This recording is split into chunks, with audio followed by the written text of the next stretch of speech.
Apple has confirmed that the iPhone 16 series will launch on September 9th, with 4 models: the iPhone 16, iPhone 16 Plus, iPhone 16 Pro, and iPhone 16 Pro Max. This is iPhone 16 Pro Max Desert Titanium. Unboxing hands-on video. iPhone 16 Pro Max Ophir Natural Titanium, White Titanium, Black Titanium, and purported Desert Titanium colorway. The Pro iPhones are definitely going to be way less playful, color-wise, than the non-Pro ones. The iPhone 16 Pro and iPhone 16 Pro Max will see improvements in their charging rates.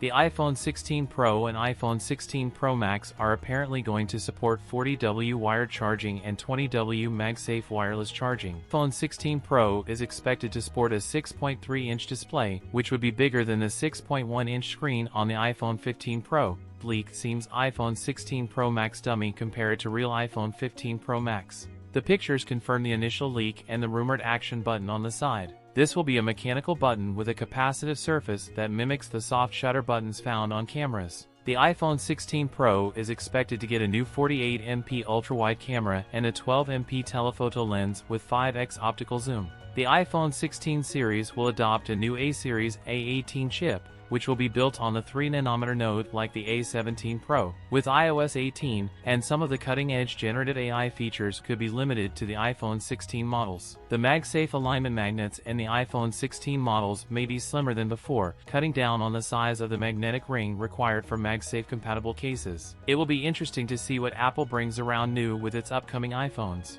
I hope you guys like and enjoy it. That's it for today's video. If you enjoyed it, don't forget to like, comment, and subscribe for more content. Thanks for watching, and I'll see you in the next one.